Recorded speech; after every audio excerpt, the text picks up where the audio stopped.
اور حضرت عمر رضی اللہ تعالیٰ عنہ کے بارے میں چونکہ غلط بات مشہور ہو گئی کہ وہ بہن کے گھر گیا تھا، وہ ایک واقعہ جو حدیث کی روشنی میں صحیح نہیں مگر مشہور وہی ہوا، وہی بیان ہونا شروع ہو گیا کہ وہ گئے وہاں لڑائی ہوئی.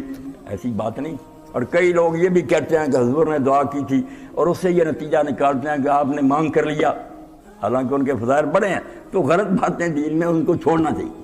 اب ایک طالب علم نے مجھ سے سوال کیا کہ مولانا حضور نے کہا کہ اللہ عمر بن خطاب یا عمر بن شام میں سے کسی ایک کے ذریعے میری مدد کرے، اور حضور کا کیا بیٹھتا تھا؟ آپ دونوں کے لیے کہہ دیتے، آگے اللہ کی مرضی جس کو مناسب سمجھا جائے. حضور نے یا کیوں کہنا؟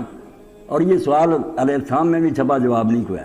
باتیں لوگ بنا لیتے ہیں پھر پھنس جاتے ہیں. زمانہ ہے پڑھا لکھا کہ حضور دونوں کے لیے دعا کرتے، آگے جو ہوتا حضور تو قرآن بتاتا ساری دنیا کے لیے تڑپتے تھے کہ لوگ ہدایت پا جائیں.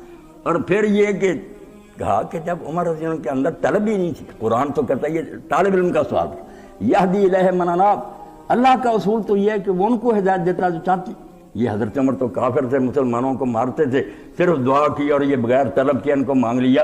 یہ کیا ہو؟ تو اصل میں باتیں غلط مشہور ہو. ہوا کیا؟ دو واقعے حضرت عمر رضی اللہ عنہ کے اسلام کی طرف کھینچ رہے. طلب پیدا ہوئی تو اللہ نے نام کیا، ورنہ وہ خام خواہ نہیں، وہ غنی ہے، محتاج ہی نہیں. عمر کافر مرے، اللہ کا کیا بیٹتا؟ اتنے مرے ہیں، خدا کا کوئی نقصان ہوا نہیں. طالب تو ایک واقعہ تو یہ ہوا کہ جب حضرت حبشہ کی رسول کریم علیہ السلام نے اجازت دی تو حضرت عمر رضی اللہ تعالیٰ عنہ کی عزیزہ تھی، لیلا ان کا نام تھا، وہ اور اس کا خامن سامان باندھ رہے تھے. اب حضرت عمر رضی اللہ عنہ کے گھر گئے اور دیکھا کہ وہ لیلا سامان باندھ رہی. جنہوں نے پوچھا، لیلا یہ کیا ہے، کیا کر رہی؟ اس نے بڑے درد انگیز پیرائے میں یہ بات کہی کہ عمر، یہاں تم نے اللہ کی بات ہمارے لیے مشکل کر دی، جینا حرام کر دیا.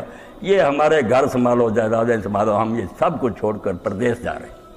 اب یہ پہلا موقع تھا کہ عمر رضی اللہ عنہ جیسا جو آدمی روز لونڈیوں کو مارتا تھا اور لاٹھی رکھ دیتا تھا کہ مجھے ترس نہیں آیا، صرف تھک گیا، خبر لیتا، ہل گیا اور صرف یہ کہہ کر وہاں سے چلا گیا.